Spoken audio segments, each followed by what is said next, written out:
school days, I always have an incline towards the creative things, and I was into lots of creative activities. Once, there was some discussion in school that somebody said, like, to become a designer you have to be a science student. But then I was already in commerce, so it's kind of broke my heart. Being from Northeast, I think I felt the struggle a little bit harder than the other people. You have a language barrier, we have a look barrier, because lots of time when you go for sourcing and when you look around, they don't treat you, they treat you a little differently. Because suppose I'm going to buy a fabric, they'll charge me more and they'll charge my friend less, those kind of things. Are you serious? Yeah, it's very irritating, right? When you make a garment, there's lots of process involved, right? It's from from making khaka to buying fabric to getting it dyed. If I want to do clothes now, I want to enjoy it. I want to do it on my own terms, terms. And so now, for my collections, every clothes I make, I imagine myself first. Will I wear this clothes, And lots of time, samples. The first sample what I do is I do it for myself and wear it, and I feel it's good, then I make it. I think whatever I am, I would say it's definitely for a fashion week, because that's how it started. It's give me a platform to show my talents, meet people, meet media.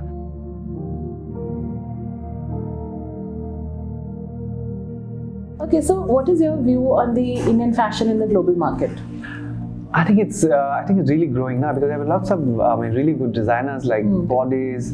There's Rahul Mishra, Manisha. So now they're going places, and see, international fashion, they always look at a fashion industry for inspiration. If you look at lots of international design, how much inspiration they have taken from India, and you have no idea how much of their works happen in India. The embroideries and this thing, they all happen in India, So now Indian designers are coming in front and they're using all these things and they're showing as an Indian this thing, Right. Yeah. So it's a very good. It's a very good changing. Actually, it's a very good time for Indian designers, because now finally, we are getting that.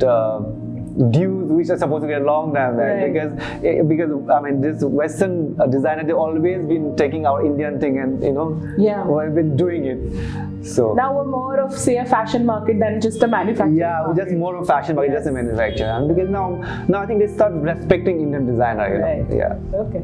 So when did you launch your label, and what changes? Like you just mentioned, menswear is now more open. So what all other changes have you seen in the Indian fashion market since the inception of your label? See, it was more organized, and I'm talking about the fashion weeks and stuff, because that's how it was started. Right. There's been more buyers, but now it has become like khichdi. It's cluttered. It's cluttered, and there are so many designers, so many fashion this thing. So there's no pride of being a designer.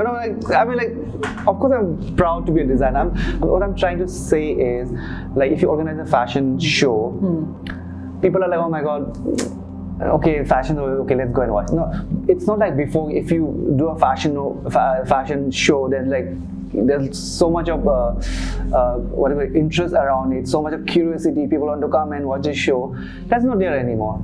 And also, so you're saying from a niche, it's become a mass market? It's become a mass market. Also, what I say, mass markets is good. I'm saying there's too much of knockoffs happening, too much of copycats happening in India. People are not respecting designers' design. They're just copying it and just selling it. If you look, if you look at, especially talking about our domestic market. If you go to Chandni Chowk, or there are a couple of places like Shapurjat and Housecar's Village. Mostly there's so many designers and they just copy. Not all of them, but it's out of 10, at least 7 are copying. 3 will be doing their own thing, but 7 will be still. See, it's a really, right now it's a really sad state of Indian fashion is what you're going through. So that's why we had lots of there was a meeting in FDC also, how to control this, So people are trying to find a solution how to stop this, because it's spoiling the market. It's spoiling the market, because counterfeiting anywhere is very bad. It's very bad.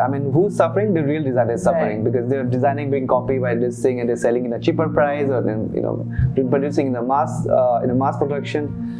So that's very sad right now. When I started, it was not like, it was there, but it was very less. But right now, it's like flooded with Right. that thing. So, do you think the government should step in at some juncture to help? I really think, forget about government. I think this fashion bodies, I think they should have a team for a different thing. I think they should have one legal team, especially to deal with it. Because you know, if you talk about legal thing, our legal system is how difficult it is. You know, Yes. you have to dates and this thing, and like lots of designers won't able to afford, especially young designer like me.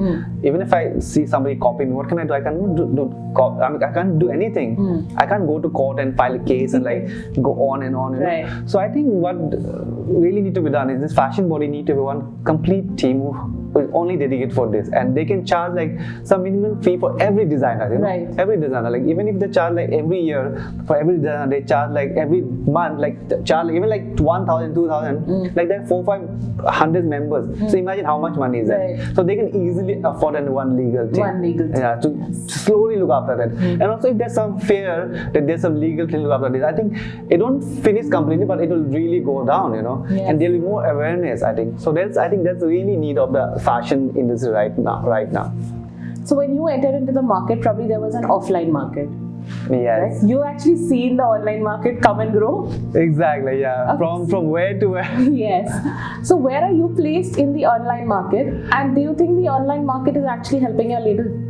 I think online market is good actually, you know, but then it's, I mean, most of the business come from the Offline. offline, because I mean I do sherwanis, Indian stuff. Those things you need to be. It's like more like bespoke. You know to see the color, this thing, and there are lots of things.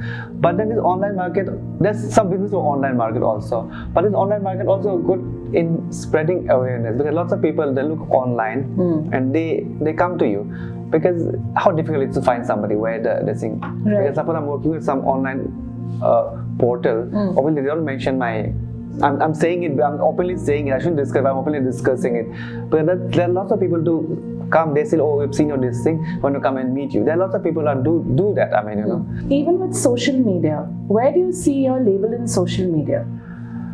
You know, Are you very active on social media? I try my best. You try your best. I do, and everything I do myself. Okay. So I'm not very active. I try to be as active as possible, but then but I realize also how important to have a social media.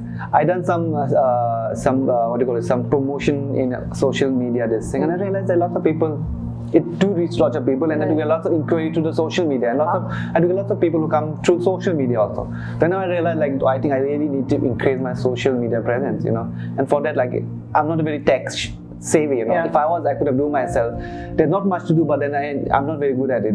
So I think I need help from some experts. So I'm like in meeting with some people, so who will be like handling it soon. Yeah. That's nice. So, on a scale of 1 to 10, where do you see yourself right now on social media? I think like 5. I'd say 5 again, because I try my best, but yeah.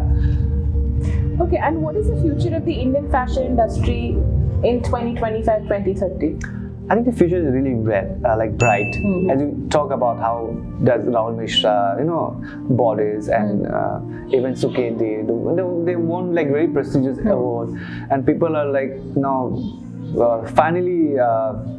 Finally like noticing us. Yeah, they're finally accepting us, and you know, and we just not about textile. You know, now we give them a quality product. You know, same as the international level. I mean, standard. Right. So the future is really bright for us. Do you think there's an acceptance of Indian silhouettes, Indian clothes outside India? It is. I mean, the sustainable business is huge. I mean, we have the luxury of still making product with a hand, you know. Yes. But the problem is we're not proud about it. I mean, it is more respected in Western countries than in Indian countries. Right. You know. But then we designers are slowly realizing it. Now I think the time will come that we will be capitalized on it. Right. And it's not the Western designer who doing it. We'll be the one doing it, and they'll be the one buying it from us. Wow. Yeah. What is your vision for your label? See, right now in 1-2 years, I want to establish domestically I want to establish as one of the very cool Indian designer. Cool. Cool Indian designer, which every groom or which every groom's friend want to wear at least one outfit from me in the wedding or in the festive. Okay. So that's my like 1 or 2 year plan. And besides that, I want to really take my brand and I want to do this. There's a men fair it's happening in Milan, Florence. It's called Pitiumo. Okay. So that's what I really want to participate. Oh, so you want to take your label there? Yeah. But then again, a completely different brand. I mean, obviously Jenjum Gadi, but different merchandise. But mostly with the sustainable fashion, mostly like handlooms and stuff. Because once I'm kind of established myself as an Indian designer, Indian festive designer, I would like to go around and start working with the weavers and stuff and make a collection out of it. And that collection I want to take it to Pitumo. That's my plan. Nice. So, I really hope it gets fulfilled. Yeah. Okay, tell me one memory embedded deep in you of your fashion journey. It can be good, it can be bad. Something that has brought a major change in you. So I think that's a news. It's a news when I got to the Lakme Fashion Week. Okay. I was in my village again, but somehow I got to know that we applied. I mean, you have to apply, right? Gen Next. I applied Gen Next, and I got it in first attempt, and so it was like amazing, I mean, I was so happy, and I think that happiness gives you kind of lots of confidence. I was like very shy kind of person, but I think the moment you realize that something really big has happened to you and something good has, something big has accept you. It's automatic. You get a sense of pride, a sense of happiness, and that's really boosts your confidence. This thing. I think that's really changed me as a person. Okay. So I'll say there are lots of things happen in fashion journey, but it's a part of this, But that thing is the one thing which I still think about it, and I still it's really make me happy. That thing has really kind of shaped me as a person. I think I am today. Wow. So I've heard from a lot of people, India has always been a very sustainable country. We've always had sustainable fashion. Do you think standing today in the fashion industry, are we still sustainable and are we still ethical? The thing is, we always been a sustainable fashion, sustainable thing, not only in fashion, lots of other things. But now at this point, I think people are using sustainable as it's I heard it somewhere say people are using a love story. Right. Everybody's talking about sustainable, and lots of them they don't really know what is sustainable really supposed to mean. Okay. And they know, but I don't think they really follow.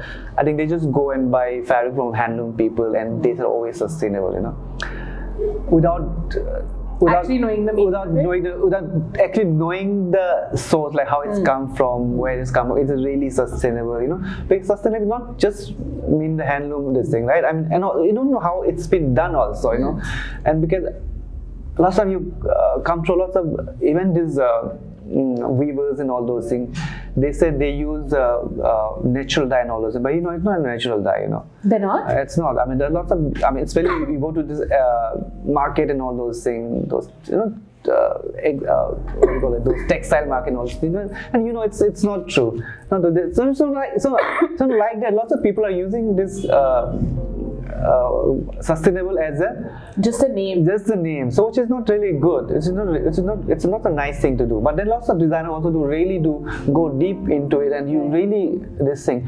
Also, I really learned the true meaning of sustainability because of Lakme Fashion Week. They give me a chance to work with a weaver from Dimapur. Okay. Yeah, I did a collection with Lakme, so for which the condition was I have to go to weavers, meet the weavers, and make the clothes, fabric, everything myself. So I went there, and I learned from them that sustainable means not only weave the clothes, right? Sustainable means how you grow the cottons, how you dye them. There's lots of process involved. And these women in Dimapur, from growing cotton to spinning to weave, everything is they done it there in the village, and they don't use any machine, there isn't any synthetic dye, nothing. Everything is done there. That's how you realize what is the true sustainable means. True sustainable can't mean just getting the cotton yarn and woven in the handloom, because that cotton also can come from some field where it's been chemically grown, and it's like that. So it has to be organic, yeah, and sustainable. exactly. Yeah. So I think that's the true sustainability. But I think lots of designers, they don't really follow it's become like a love story, like a love song that everybody is like singing about it. Yeah. Would you also like to start any other venture other than this label? Not really, actually. I love making clothes, and as I said, 1 year I took a break. I realized I'm not good at anything. I'm just good at making clothes. So what did you try to do in that 1 year? Well, my family come from a political background. Okay. So I realized I can't be a politician, because that means you need to meet lots of people. You tried your hands in politics? Not hands in politics, but when you're in home and you have the environment, people coming and going. But I used to just run and lock myself in the room. Okay. So that means I'm not fit for that. And also, we do a construction stuff. Okay. That means you go to a site and standing there in the sun, rain, dusty, it's a hard labor. There's other kind to do it. And I tried the home furnishing thing in Arunachal. I realized this also I don't like it. And one thing I realized it, and also I can't get any government job because I'm not a graduate, I'm just a class 12 pass, and I did a diploma in fashion. So I'm not going to get any government job too. So then I realized I'm very only good at making clothes. And I should go back to fashion. So I go back to fashion. So I don't think I'm, right now, maybe in future, we never know. Yes. We say, what will happen, but right now at this moment I don't think I want to do anything else. I just want to make clothes and to take it bigger and bigger, and I have to work with lots of weavers actually. Okay. So that's the thing. Nice.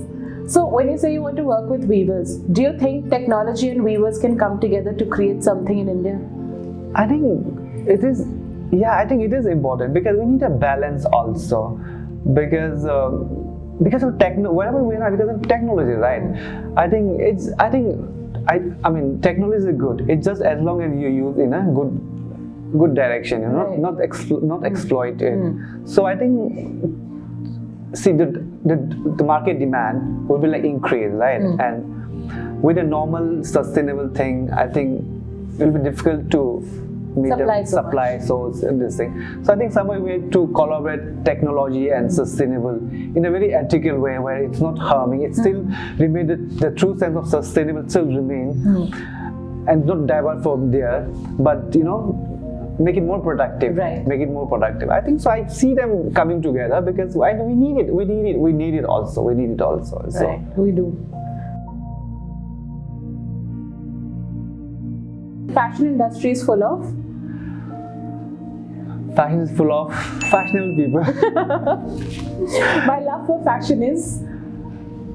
My love for fashion is, it's like an oxygen. I live for it. I'm living because of the fashion. Okay. I think without a fashion, I don't know who I will be.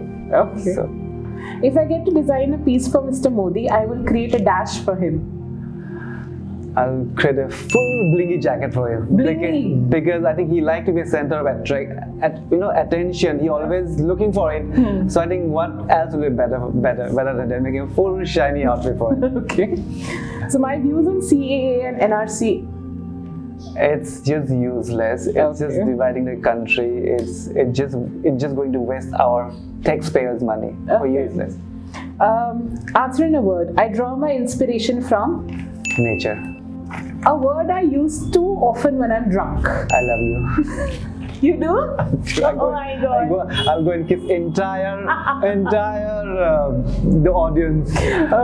Once my sister say, brother is drunk, he start saying I love you and start kissing. Like everybody, boys, girls, all young, everybody. It's just like, I think I become too lovable when I'm drunk. Wow. Okay, a designer I consider as my inspiration. Rohit Val. That's where I learned everything from. My first job, my boss. Okay. I have immense respect for him. Yeah? So is there anything that you carry from him over here? I mean, the embroidery, the quality, you never compromise with the quality, and be nice with your workers because he's a really nice one. Yeah? I've never seen him raise a voice, I've never raised a voice to anybody, you know. Really? He's an amazing person like that, yeah. He's a really adorable, yeah. I want to create a timeless piece for a Bollywood celebrity named I think Rekha. Because, you know, since my childhood, she's always been around and always loved her. And then how beautiful she is. Still, oh my God, she's still so beautiful. She's actually the timeless beauty. There's time with them, like nothing like her. I mean, they all comes and goes, but she's still there without doing any movie, without doing anything. Yes. But still, she's like diva, you know. Yes. A color I use the most in my garments. I think cream now because I realize men love cream. I mean, you know. So you actually use cream because you feel that is a preference for others? Yes, it is. Because as I say, I mean, I need to. You know, only making beautiful clothes is not enough. You have to sell it also, right? So I try to make a beautiful cloth in a cream color. And I love cream color. So like it's a really nice color. It's like pure and you know, nice color. Okay, my next collection will be about Friendship. my favorite holiday destination. I like anything with a beach. So you're basically a beach person. I'm a water person. I'm a water baby. I like anything, wherever there's water, I love it.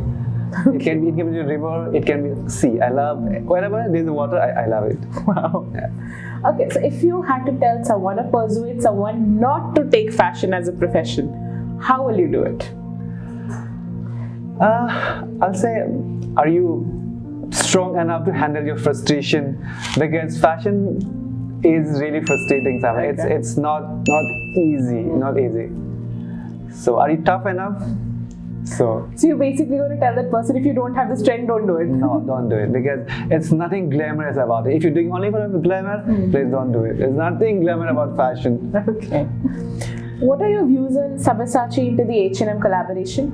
It's amazing. I mean, come on. I mean, I think it's a paving way for us young designers. Yeah. Wow. I mean, I'm sure he'll do well. And once he do well, obviously, more international brands will want to do a collaboration. Right. It's amazing. Okay, nice.